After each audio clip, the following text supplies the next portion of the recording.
Sud Radio Découverte Tourisme, Stéphane Zeremeta. Bonjour Stéphane. Bonjour Laurence. Avec le Petit Futé, cette spéciale tourisme vert et culturel. Et aujourd'hui, attention, direction le Pays d'Issoire. Nous sommes en Auvergne, au cœur du Puy-de-Dôme.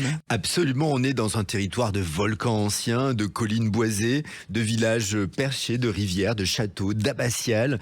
Ce Pays d'Issoire, il compte 88 communes entre l'Allier et le grand fil conducteur. C'est une destination vraiment parfaite pour ceux qui veulent de l'Auvergne authentique, c'est-à-dire de la pierre blonde, du relief, du fromage, du vin bien sûr, et des panoramas qui nous décoiffent gentiment. Alors, on parle tout de suite de l'ambiance. Bon, c'est une mosaïque auvergnate, c'est-à-dire d'un côté on a les plaines de la Limagne, de l'autre on a les plateaux volcaniques du Cézallier. Au milieu on a les vallons boisés du Livradois Forez. Et ce territoire il va toucher 2 parcs nationaux régionaux. On a les volcans d'Auvergne bien sûr et le Livradois Forez. Donc on va passer d'une balade dans l'histoire à un village percé, d'une source calée à une coulée de lave figée, d'une cave vigneronne aussi à une table bien garnie. C'est un endroit où on mange bien. Et puis c'est vrai que ce paysage il a plein de costumes différents. C'est vraiment très très beau. Le patrimoine, on va commencer par visiter quoi ? On va commencer par l'abbatiale Saint-Ostremoine d'Issoire, dont la construction débute en 1130. Ça fait partie des 5 églises romanes majeures d'Auvergne. Elle est bâtie en arkos, c'est une petite pierre blonde locale. Ça domine complètement le centre historique, c'est 23 mètres de hauteur. À l'intérieur, il y a des peintures murales absolument sublimes, d'une grande richesse. C'est roman, c'est coloré et c'est absolument puissant. C'est un coin qui a plein de jolis villages de caractère.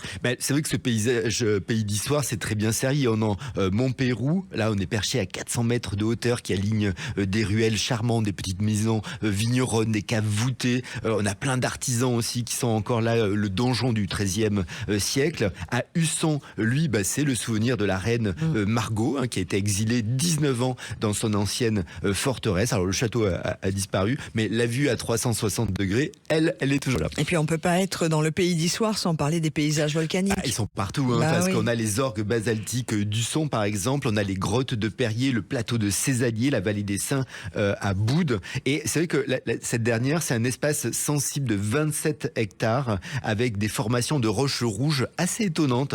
On a un peu l'impression que la Terre a gardé un feu complètement intérieur, c'est assez étonnant. Le Cézallier, vous parlez du plateau du Cézallier, c'est incontournable ? Ouais, ça fait partie, fait partie des choses incontournables. C'est un plateau volcanique qui est à cheval entre le Puy-de-Dôme et le Cantal. C'est surnommé un peu la petite Mongolie ou la petite Écosse auvergnate pour faire plus proche.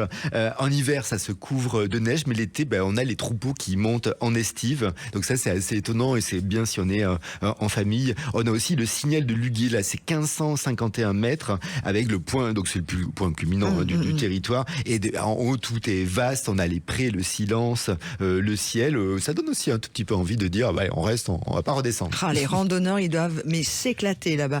Et dans l'assiette ? Ça se passe bien, on est en Auvergne, donc tout va bien. Et l'Auvergne reprend les commandes, fondue au Saint-Nectaire, de la truffade, de la viande bovine, des laits, les fromages, bien sûr, les céréales, les vins locaux. On a un vignoble à Boudes qui est l'un des marqueurs du territoire, notamment l'appellation Côte d'Auvergne-Boudes, avec un petit vignoble de 50 hectares en blanc, rouge, rosé. Sinon, on va pas faire que boire, on va aussi randonner. Oui, c'est mieux. Ou alors on boit de l'eau aussi. Mais ce qu'il y a de bien, c'est qu'on tombe pas dans la tisane punitive, on passe à table sérieusement. Et ce Pays d'Issoire, c'est la destination authentique. On va marcher, grimper, flâner, goûter, respirer. C'est un pays de caractère généreux, minéral. C'est vrai, avec des volcans aussi sous les pieds, mais courage. La truffade n'est jamais trop loin. Oh, j'adore, mais quel joli. Vous me donnez envie d'aller randonner là-bas aussi. On trouve toutes les informations et plus encore pour que je prépare ma randonnée dans le Pays d'Issoire. On a un guide spécifique sur la destination. Merci beaucoup Stéphane. Merci.